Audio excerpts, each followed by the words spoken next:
사상우리권. 상권은 장사하는 범위입니다. 장사하는 범위라는 건 뭐죠? 내 땅이라는 얘기예요. 내 땅이 어디까지인지 알아야 돼요? 몰라도 돼요?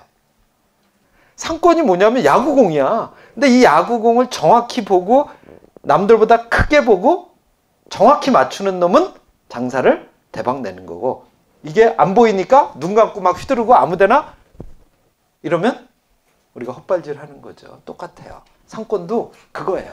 자, 그런데 그러면 좋은 거 나쁜 거를 가리려면 뭘 보고 가려야 돼요? 뭐 이런 얘기를 할 수 있을 거예요.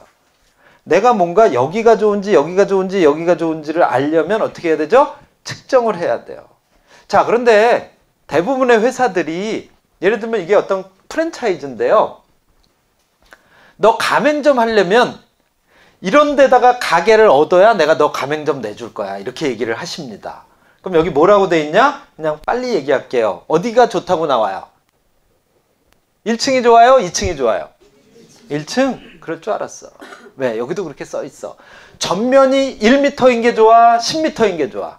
그렇지. 넓을수록 좋겠지. 왜? 책에 그렇게 많이 써 있잖아. 확인해 봤어?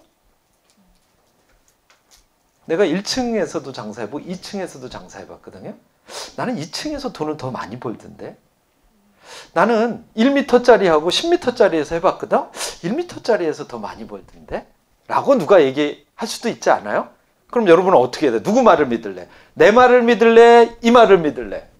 조사와 실험과 관찰을 해보고 얘기를 해야지. 우리나라에서 유동인구가 가장 많은 상권이 어디예요? 예를 들면 강남역, 홍대. 근데 우리나라에서 소상공인 수명, 그러니까 장사 여기 땅 해서 망할 때까지 걸리는 시간이 가장 짧은 데가, 뭐 내가 얘기 안 해도 대충 알겠죠? 이건 나중에 시스템에 들어가서 여러분이 보면 실제로 알 수 있게 됩니다. 이거는 뭐냐면 아까 얘기한 것처럼 프랜차이즈 본부들이 이러이러한 조건을 충족시키는 데가 장사가 잘 돼. 그래가지고 가맹점을 쫙 냈어요. 그래서 그 300개 가맹점의 매출액을 제가 다 구했어요. 그런 다음에 그 상권의 변수들이 있어요. 상권 변수. 아까 얘기한 것처럼 유동인구, 건물의 전면의 넓이, 그 다음에 평수, 대로변인지 골목인지 등등등 해가지고 다 상권 변수를 넣고 영어로는 리그레이션, 한국말로 회귀 분석. 즉 매출에 가장 큰 영향을 미치는 변수. 근데 뭐가 나왔는 줄 아세요? 블로그 리뷰 수가 나왔어. 이거 무슨 얘기입니까? 이제 상권을 여러분에게 얘기하려고 하는 거예요. 상권은 또는 상권을 평가하는 변수는 또는 우리가 상권을 측정하는 변수는 상권을 설명하는 변수는 무엇이다? 유동인구나 지형지세나 건물이 아니고 바로 나와 경쟁자와 소비자예요. 그게 왜 그러냐? 옛날에는 수요가 훨씬 많았어. 즉 100명의 고객이 있는데 딱 2명만 장사를 했어. 그러니까 둘이 센 놈이나 약한 놈이나 적당히 먹고 사는데 문제가 없어서. 근데 장사하는 사람이 100명으로 늘어난 거야. 소비자가 100명이야. 그러면 한 가게당 평균 따지면 1명밖에 없죠. 그 1명을 갖고 내가 먹고 살 수 있어요? 없어요? 없어요. 하지만 또 소비자가 무서운 게 뭔지 아세요? 찢어져서 고르게 가주질 않아요. 그렇지 않아요? 좋은 집으로 몰립니다. 줄을 서서라도 기다려요. 그래서 상권은 뭘 분석하는 거냐면 결국 내가 20% 안에 들어갈 수 있니? 그런 실력이 있니? 자, 그런데 내 실력은 절대적으로 정해지는 게 아니고요. 내가 아까 뭐라 그랬어? 상권은 상대적입니다. 어떤 분이 장사가 잘 됐어요. 그래서 2호점을 냈어. 다른 데 가서 장사를 했는데 이 사람이 똑같은 거 갖고 했는데 실패하잖아. 그런 사람 많이 봤죠, 솔직히. 왜냐? 애들이 한번 잘 되면 기고만장을 해요. 자기가 잘하는 줄 알고. 그게 아니야. 그 경쟁자가 거기 허접했던 거야. 아니면 로또를 맞은 거야. 그래서 또 되는 줄 알고 냈는데 센 놈한테 걸린 거지. 그런데 내가 실력도 있고 다 이기는데 문제가 생기는 경우도 있어요. 이 사람들이 안 사죠. 자, 예를 들면 스몰비어. 엄청 잘 되지 않았었어요? 근데 갑자기 오늘부터 장사가 안 돼. 왜 그런 거야? 내가 실력이 없어진 거야? 아니죠. 내 실력은 그대로야. 그렇다고 경쟁자가 센 놈이 나타나지도 않았어. 왜 그런 거야? 이 사람이 변심한 거예요. 어디로 가셨죠, 이분이? 다른 데로 가신 거예요. 수제 맥주로 갔건. 그래서 결국은 상권이라는 건 그 세 명이 모여있는 공간이에요. 그런데 그 범위는 왔다 해요. 내가 능력이 있으면 10km 있는 애도 나한테 배달시킬 수 있어. 내가 능력이 없으면 우리 집 앞에 있는 애도 내 걸 안 사 먹어. 아까 제가 이런 표현을 썼어요. 유동인구가 매출액에 영향을 미치지 않는다. 근데 사실은 옛날엔 맞아요. 근데 시대가 바뀌었다는 얘기야. 오프라인 상권이 원래는 중심이었는데 이제는 온라인 상권이 중심인 시대가 왔습니다. 왜? 백화점이 장사가 안 돼요. 왜 그러죠? 다 쇼핑몰에서 사고 방송에서 사요. 음식점은 근데 올 수밖에 없죠. 근데 음식점을 오는데 그 집이 저 멀리에 있는데 있는 점도 어떻게 알았을까? 검색을 했겠지. 두 번째, 상권은 단순히 이런 공간적인 범위보다 더 중요한 게 뭔지 아세요? 시간적 범위예요. 소비자가 소비하는 시간은 정해져 있어요. 그런데 여러분 이때 문 열어놓고 있으면 어떻게 되는 거죠? 수익이 더 커요? 비용이 더 커요? 비용이 더 크죠. 근데 왜 문 열고 있죠? 제 제자 중에 24시간 영업하는 친구를 제가 돈이 안 남는다 그러길래 그럼 12시간으로 줄이자. 그래서 줄여서 이익을 월 500만 원 높인 점포들 아주 많아요. 근데 왜 그전엔 그걸 안 한 걸까요? 분석을 안 한 거죠. 상권을 배우다 보면 입지라는 용어도 알게 돼야 됩니다. 그리고 어쩌면 얘네는 혼용해서 쓰기도 해요, 사람들이. 근데 엄격하게는 다른 거예요. 상권은 범위이고요. 입지는 쉽게 얘기하면 그냥 점이에요. 포인트. 장사하는 점포예요. 그러면 내가 지역을, 상권은 범위니까 지역을 분석하는 거잖아요. 근데 얘는 뭘 분석하는 거죠? 점포를 분석하는 거예요. 입지는 위치가 아니고요. 저는 위치적 조건이라고 표현합니다. 위치적 조건이라는 건 뭐냐면 나한테는 아무리 여러분이 나쁘다고 생각하는 점포를 나한테 줘도 난 거기서 돈을 많이 벌 자신이 있어요. 그렇게 되는 조건을 만들어낼 수 있는 시대가 왔다는 거예요. 입지를 단순히 여기가 좋은 자리, 나쁜 자리라는 관점으로 보시면 안 되고 그걸 평가하는 기준이 있겠죠? 평가하는 기준은 뭔지 아세요? 이거예요. 투자 금액이에요. 두 번째는 뭐예요? 점포의 특성이에요. 세 번째는 뭐예요? 주변 환경과의 조화예요. 그건 어떻게 평가하고 그걸 왜 하고 하는 걸 아셔야 되고 크게는 세 가지 방법이 있다는 건 말씀드릴게요. 정성적인 방법이에요. 그러니까 정성적이라는 건 아까 얘기한 것처럼 약간 경험과 감으로 하는 거지만 사실은 이것도 과학적인 방법이야.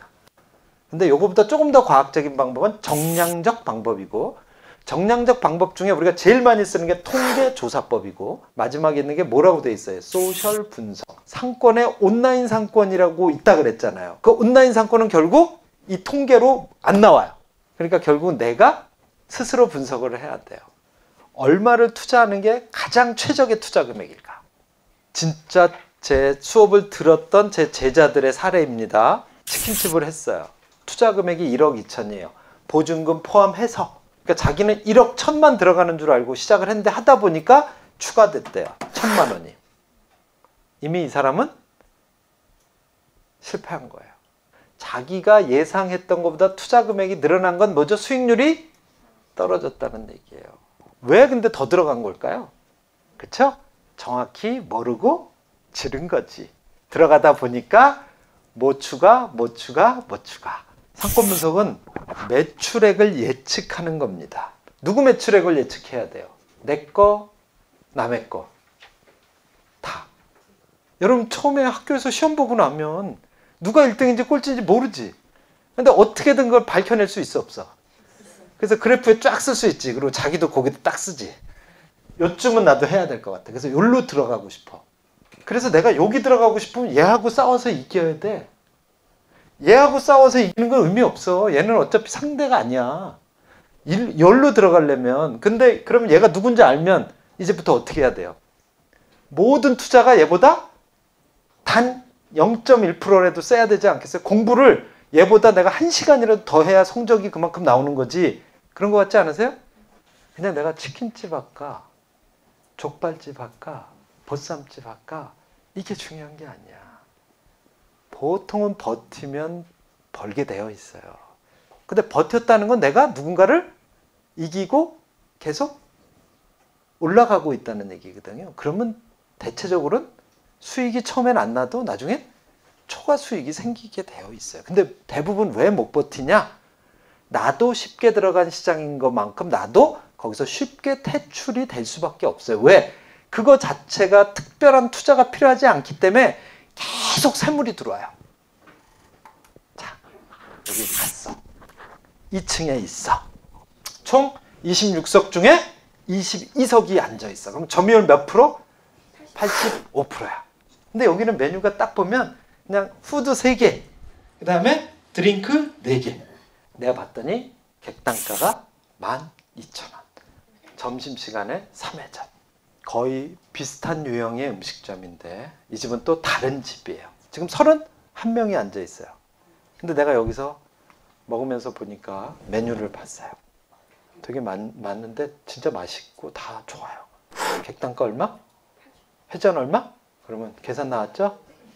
내가 이 두 번째 집은 밥을 먹으려고 1시간을 줄 서서 기다렸어요. 근데 밥 먹는데 1시간이 걸렸어요. 어떤 사람은 3회전을 하고 있고 객단가도 훨씬 높게 받는데 이 사장님은 더 좋은 서비스와 더 좋은 음식을 더 열심히 만들어주시는데 남지가 않을 것 같아요. 근데 그렇다고 소비자가 좋아하나요? 소비자도 죽을 것 같아. 우리가 상권 분석을 한다는 건, 그쵸? 예, 얘를 분석하는 거예요. 그쵸?